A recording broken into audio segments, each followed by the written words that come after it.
Good evening, everyone. It's 9:30 on Wednesday, March 18th. I'm in my living room again, behind the bookcase, or in front of the bookcase. Please bear with me and forgive me. I don't usually have notes, and I don't usually read from paper, but as you can imagine, I'm very tired. The school board meeting that out a little bit ago had a stop on the way home. So I'm going to give an update. I'm going to post it to Twitter, send it out to the board of directors, and then I'm going to bed. So I won't have answers to your questions on the side tonight. So we will work to get your answers to your questions. They've been coming rapidly. So here's where we are today.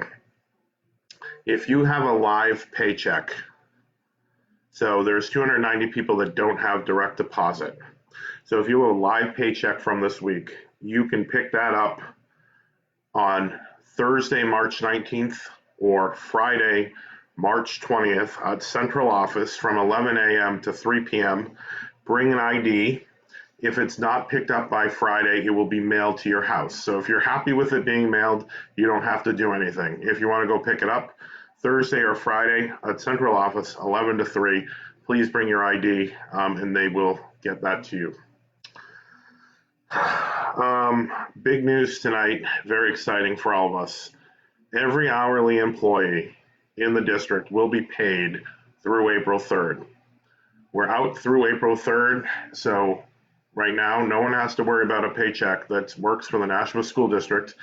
Teacher, para, food service, secretary, custodian, and they're all working, so we need to recognize them. They're in buildings sanitizing, working. I was in a few buildings today, and it's been nonstop for them. So a big shout out and thanks to the school custodians and their people who are working diligently to make sure that the schools were safe for us to come in.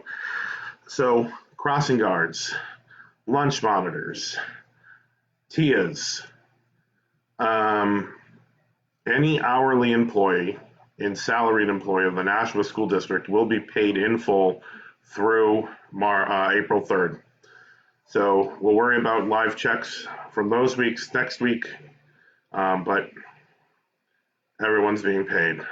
Our letter helped, I'm sure, but I'm going to be honest, there wasn't much of a fight from central office on doing the right thing, and I commend them tonight at the board meeting, and I'll say it to all of you. They did the right thing, and I'm very appreciative. People don't have to worry about their insurance, paying bills, where the money is going to come from. We've had crying people on the phone. We've had ecstatic people. I'm pretty sure someone did a cartwheel. So with that said, there could be, for some of the hourly people, at the discretion of building administration, periods of time where you may need to come in and help with something. We don't know what that's going to look like. We don't even know what's going to happen. But that is something on there. For people working, and if you need a sick day or a personal day, contractual rules still apply. So you need to take a sick day if you're going to be out sick. If you have a personal day, you need to take a personal day starting next Monday. We'll have more on that as we go.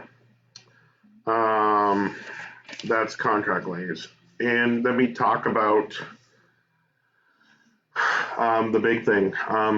The expectations came out today, and I know they're overwhelming. I'm not teaching right now. My kids are home with me. My office is clearly here.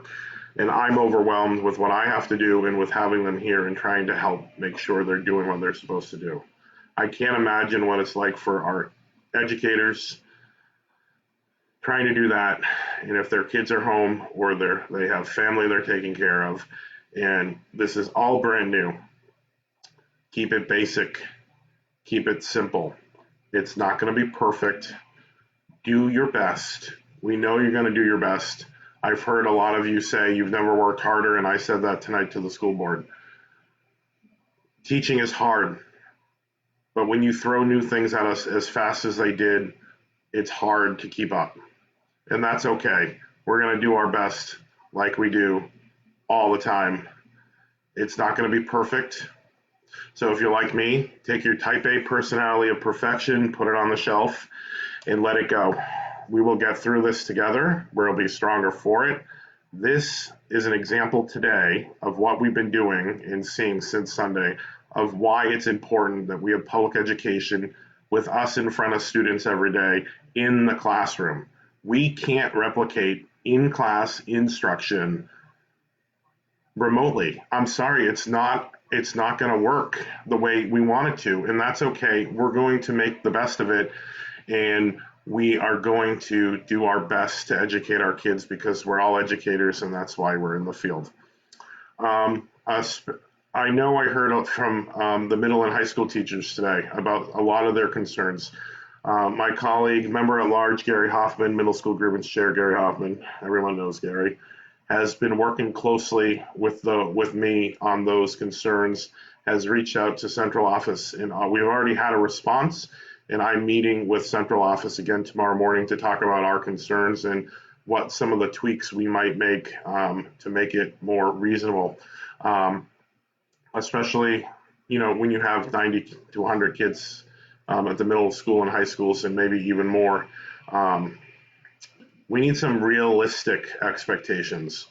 What the district is following is what the state law and rules say, that it has to have the same rigor as a regular day, and there has to be an assessment on every day. But what that looks like, we're not sure. So we're asking for some flexibility on that. I would strongly encourage you to reach out to the state Board of Education, and I'm going to write a note because I won't remember when I stop talking to put this in the email. They can help us. They can put in some emergency procedures to help us. This is not set in stone. And don't take me wrong that we shouldn't be educating these kids, but we're also have to understand that our kids have a range of abilities, home settings. We have our kids that will have no problem doing this. They'll sit in their room with their MacBook Pro or whatever and be able to do this. And then we have kids that live in a car. Like, where's the equity here? And that's important to us too, and something that I'm concerned about is the equity piece here. So we're working on that. Please, I know I feel like a broken record and feeling a little inadequate as I keep saying this, but we're working on it. We're trying to get answers. I don't have all the answers for you right now. I'm trying very hard to get the answers. The executive board and I have been meeting remotely every day. And then when we're not meeting remotely, we're in email and texting. So, and remember, the other 6 officers are also teaching full time. So they're double dipping with me. So we appreciate your support and patience with us. My final thing tonight is a message to our special education teachers, our speech language pathologists, our people who are working with our special ed kids in case managing. I've seen what you guys are up against. And please know that we are working diligently with the special education department, who agrees with everything that I've said about the timelines. Something that I said tonight at the school board meeting is that we're concerned about timelines and typical rules because we're not in typical times. Again, don't construe that as that we don't want to not educate our students, but we're in the middle of a pandemic. We're not allowed to be within 6 feet of each other. We can't have more than 10 people near each other. Those are guidelines right now, but they're trying to crush this thing from spreading. How are we supposed to properly service children that are medically fragile, need significant modifications and accommodations to meet their needs because maybe they are hearing impaired, visually impaired, whatever their IEP says? They're important to educate, just like every other child.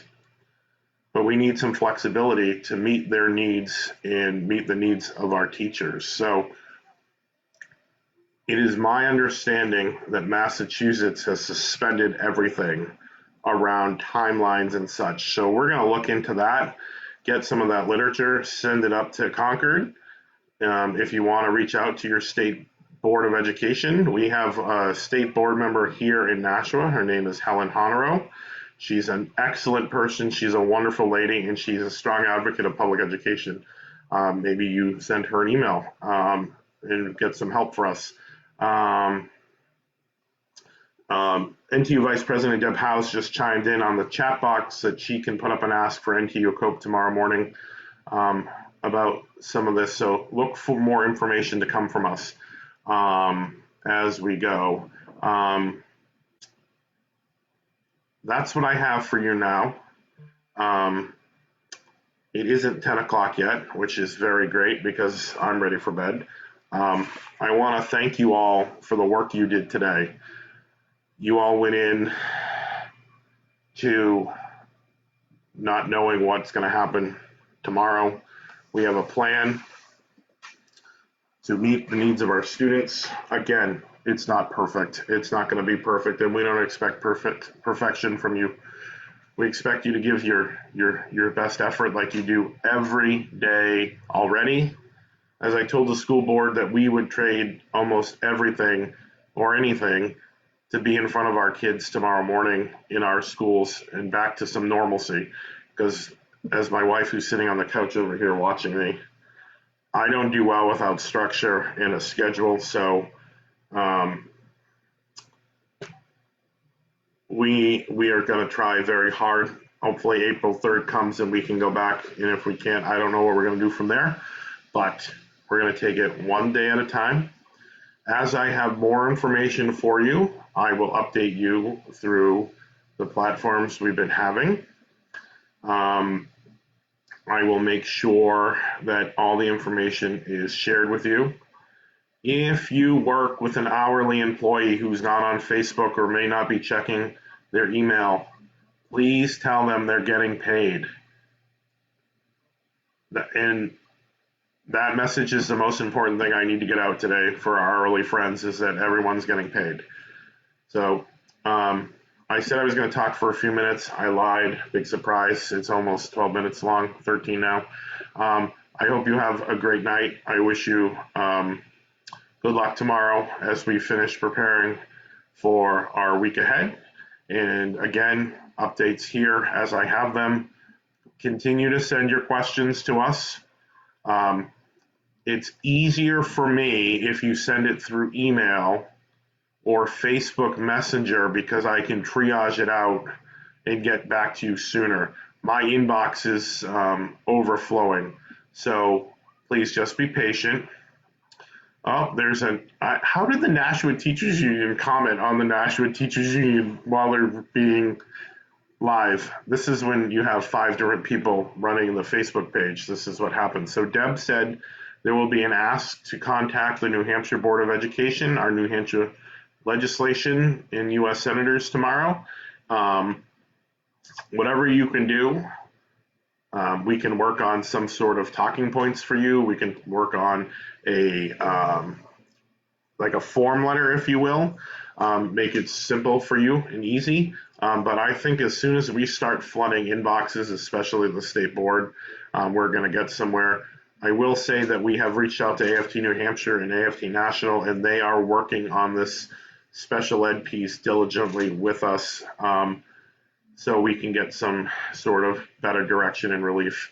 And I just want to make sure that I'm clear that I'm not dumping on the Nashua Special Education Department.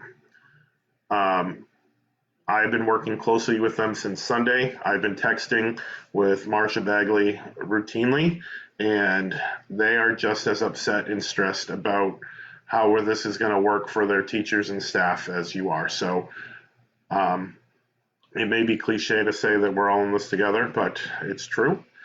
So really, I'm going to go sign off now and publish this in other places. I wish you all a good night, and we'll touch base tomorrow.